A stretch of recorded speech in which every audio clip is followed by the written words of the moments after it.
power is a sacred force until it forgets why it exists. And when it forgets, it decays. Not with noise, but with quiet corruption. Like a king who no longer serves the kingdom, but bends it to serve himself. Like a mind once alive, with vision, now hollowed by control. Like a man once noble in intention, now drunk on domination. Because power without purpose becomes its own god, a god that devours the very soul it was meant to protect. You see it everywhere. In the eyes of leaders who speak of service but hunger for subjugation, in systems designed not to uplift but to enslave with the illusion of order. In relationships where love is weaponized and control wears the mask of care. This is what happens when strength loses its compass, when action loses its reason, when power is no longer tethered to meaning. It mutates into tyranny, not always with blood and fire, sometimes with routine, sometimes with comfort, sometimes with the simple, silent rot of a dream unlived. Because purpose is what makes power holy. And when you strip away that purpose, when you chase strength for its own sake, you don't become free. You become imprisoned by your own illusion of dominance. And that illusion is seductive. It promises safety, control, invincibility. But in truth, it is a fragile throne that crumbles the moment something real walks into the room. Carl Jung understood this. He spoke of the shadow, that dark reservoir within each of us, teeming with everything we repress, deny, and abandon.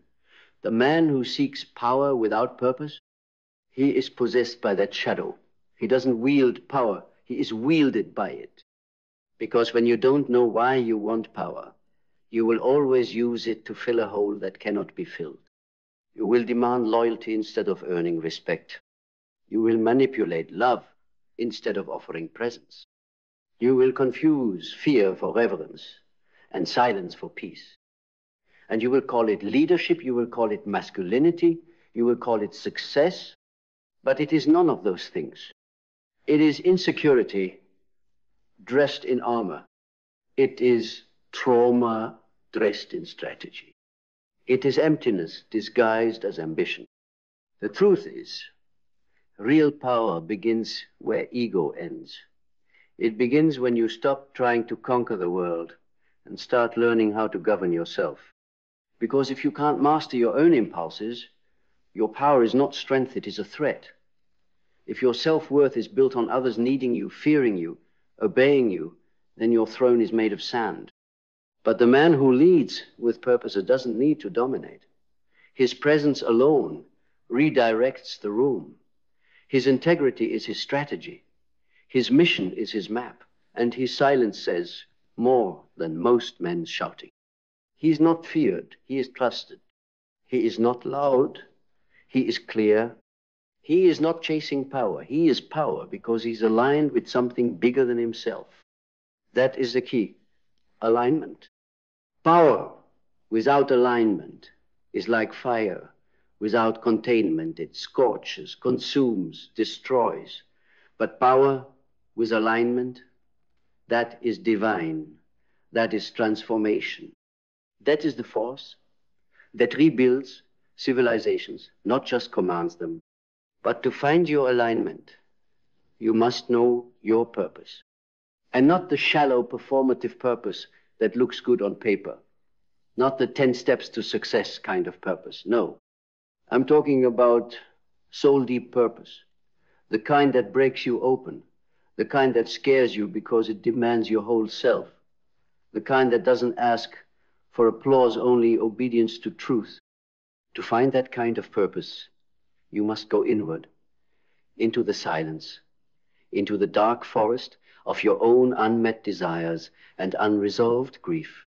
You must confront your shadow, not to destroy it, but to integrate it, because only then can you trust yourself with real power. That journey inward, that is the hero's path. Not the path of conquest, but of remembrance. Remembering who you were before the world tamed you, before fear taught you to perform, Before pain taught you to control, before power became your substitute for connection. And in that remembering, you discover something radical. You were never meant to be a god over others. You were meant to be a guardian of your own soul. And when you protect that with purpose, with presence, with clarity, your power becomes magnetic. It draws others, not because they are weak, but because they recognize strength that doesn't threaten them, strength that invites them to rise. But that kind of strength costs everything. It costs your ego. It costs your addiction to validation. It costs the cheap comfort of being liked, followed, or feared. Because purpose doesn't always make you popular, but it will make you real. And in a world drunk on illusion, realness is rebellion. So rebel. Refuse to be another empty king ruling over hollow victories. Refuse to wield power like a weapon against your own insecurities. Use it like a torch that lights the way, not just for yourself, but for those still fumbling in the dark, still trying to understand why everything they've built feels meaningless. Because power without purpose is tyranny. But power with purpose, that is freedom, that is legacy, that is life, fully awakened. And when you awaken, truly awaken, you see it all differently. You no longer envy the man who sits at the top of the world if he is empty inside. You no longer covet the illusion of control because you felt something greater, sovereignty. The kind that doesn't demand submission, but inspires reflection. The kind that doesn't conquer with fear, but elevates with truth. That kind of sovereignty cannot be bought. It cannot be stolen. It must be earned through war. Not war with others, but war with yourself. The war of dismantling the false thrones you built inside your mind. The war of facing your own hunger for control and realizing it comes from the wound of not feeling worthy. The war of watching your carefully constructed identity crumble under the weight of your own growth. And then, from the ashes, you rise not as a better version of who you were pretending to be, but as the original blueprint of who you were before the fear. You remember what it means to serve something sacred. Because true power is not self-centered, it is soul-centered. It does not shrink when challenged. It expands. It deepens. It roots into something unshakable.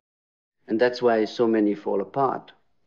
The moment they get what they thought they wanted, they build empires without a mission. They build influence without insight. They pursue dominance without direction. And now they sit in palaces of achievement that feel more like prisons. Because power is intoxicating, but without purpose, it is poisonous. A man who ascends without knowing why will descend without knowing when.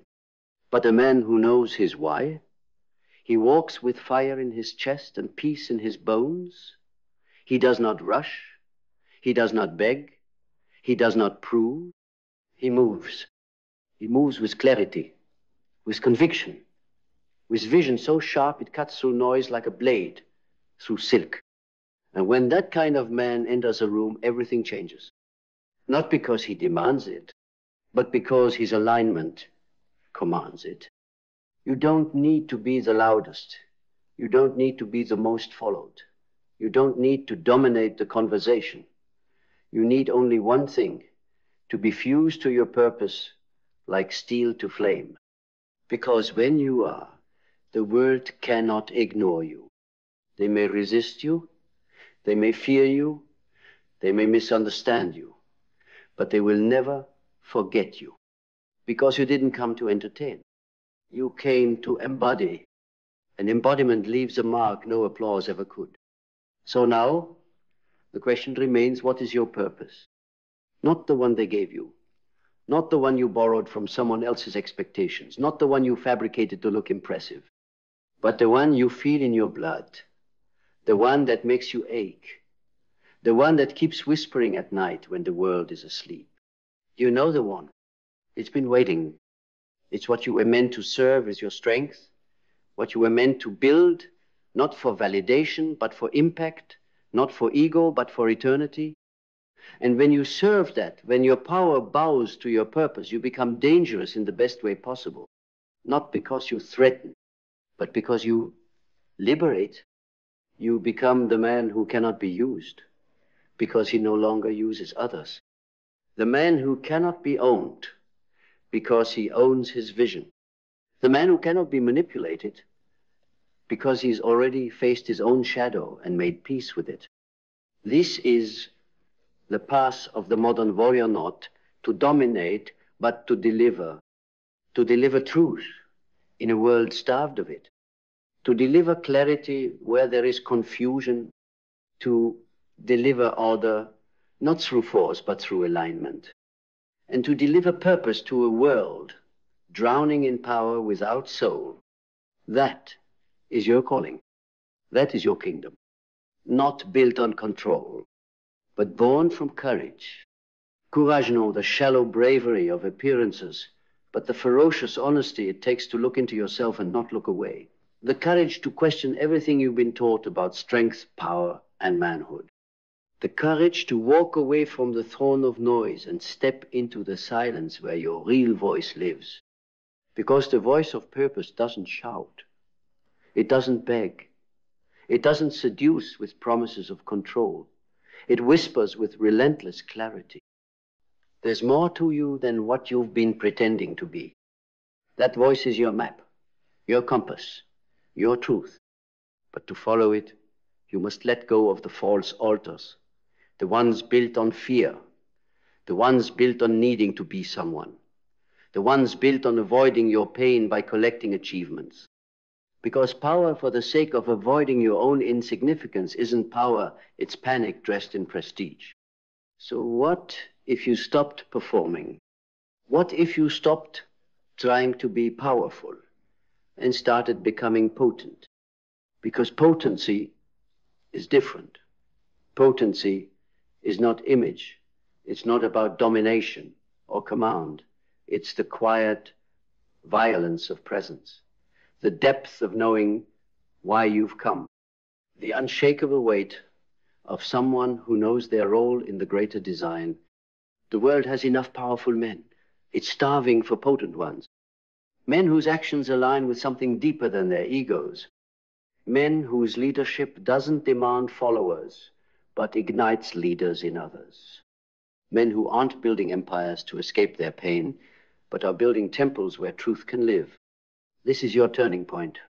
You can keep chasing power the way you were taught, climbing, proving, conquering. You can step into something timeless, something that doesn't end when the applause dies, something that doesn't fade when the spotlight moves.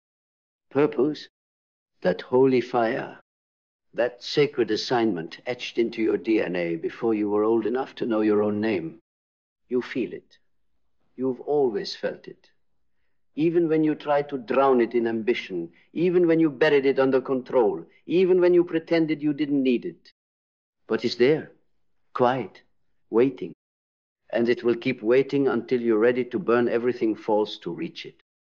And that fire, it doesn't destroy you, it refines you. It burns the boy who feared rejection, the man who performed for attention, the tyrant who controlled to feel safe. It leaves behind something cleaner, clearer, a man who no longer seeks power because he is a purpose, a man who no longer needs a crown because his presence rules from within, a man who doesn't take from the world but gives it something unforgettable. Himself, whole, awake, unyielding. That man changes everything, not through tyranny, not through titles, but through truth. And truth that is the final form of power. Because it cannot be bought, it cannot be shaken, it cannot be stolen. It simply is. And when you live in it, speak from it, build with it, you don't just rise, you reign. But this reign is not like the ones you've been shown. This is not the throne built on obedience or fear or forced respect. This is the throne within the seat of sovereignty only a man aligned with his essence can sit upon. the kind of rain that does not command the weak, but awakens the sleeping, that does not raise walls, but tears down illusions, that does not bind with laws, but liberates with presence. Because when a man lives in truth, he doesn't need to rule others. His very existence becomes a revolution, and the world feels it. People begin to behave differently in your présence, no because you control them, but because you free them. You free them by refusing to abandon yourself. You free them by embodying what they've been told was impossible. Power without manipulation, strength without suppression, authority without tyranny. They watch you and they remember who they could be. That is the ripple effect of a man who has burned the mask, buried the ego, and become the vessel of purpose itself. But here's what no one tells you. Purpose demands everything.